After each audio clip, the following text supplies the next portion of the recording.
आगे पीछे सब दुनिया को जानो 100%।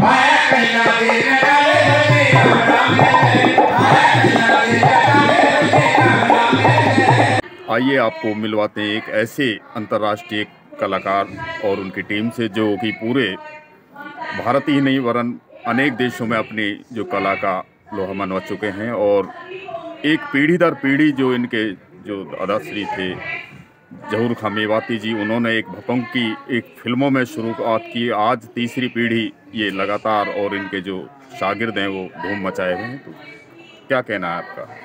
नमस्कार, मेरा नाम यूसुफ खान मेवाती है और मैं अलवर राजस्थान का ही रहने वाला हूँ। हमारा एक लोकवाद्य यंत्र है भपंग, जिसकी वजह से हमें पहचान मिली है।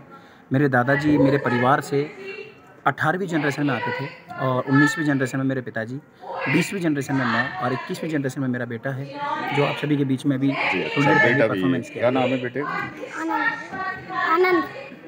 आनंद इनका नाम है।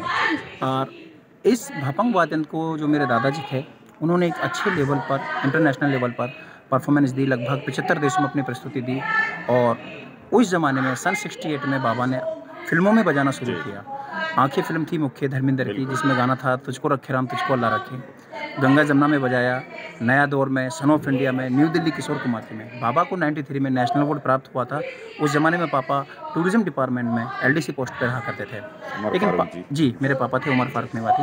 और मेरे पापा ने फिर गवर्नमेंट जॉब को छोड़कर, क्योंकि एक जिम्मेदारी घर में जो बन गई थी, बाबा के बाद कोई नहीं था भपंग बजाने वाला, तो हमारे पापा ने उस चीज़ को संभाला।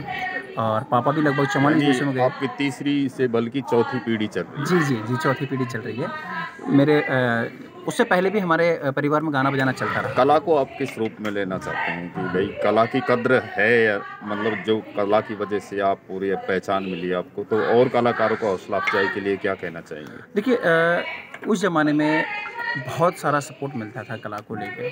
आज भी अपने अपने स्तर से सब सपोर्ट कर ही रहे हैं कला का, लेकिन जो एक आर्थिक रूप से जो एक प्रोत्साहन, हाँ बस वो चीज़ें अभी भी नहीं हैं।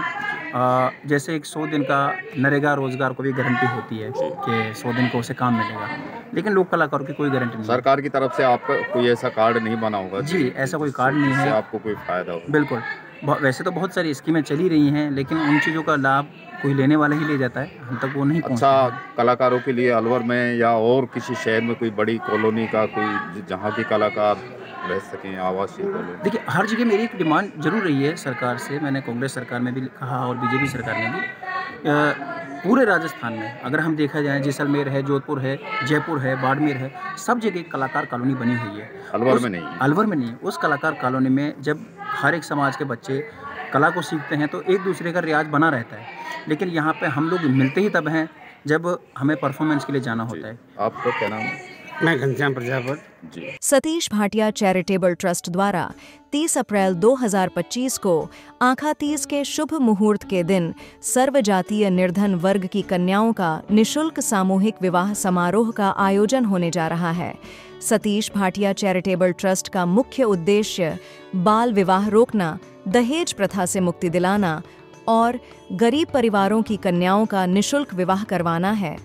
सामूहिक विवाह के लिए आधार कार्ड की कॉपी, शिक्षा का प्रमाण पत्र, फोटो, माता पिता के आधार कार्ड की कॉपी संलग्न करना आवश्यक है। इसी के साथ लड़के और लड़की के परिजनों की सहमति से ही जोड़े तय किए जाएंगे। आपको यह भी बता दें कि सामूहिक विवाह के तहत प्रत्येक जोड़े को गृहस्थ जीवन में काम आने वाले जरूरी सामान बतौर उपहार प्रदान किए जाते हैं। इसके अलावा वधू पक्ष द्वारा पंडित सूची अनुसार फेरों का सामान, वरमाला एवं पंडित की दक्षिणा वर पक्ष द्वारा जीप घोड़ी का किराया अलग से देना अनिवार्य है। सामूहिक विवाह स्थल श्री सार्वजनिक गौशाला स्टेशन रोड, अलवर। विवाह समय दोपहर 12:15 बजे। निशुल्क सामूहिक विवाह समारोह के लिए पंजीकरण दोपहर 2 बजे से शाम 5 बजे तक एरोड्रम रोड, दाऊदपुर फाटक के सामने स्थित नटराज होटल में कराया जा सकता है। अधिक जानकारी के लिए दिए गए नंबर पर संपर्क करें।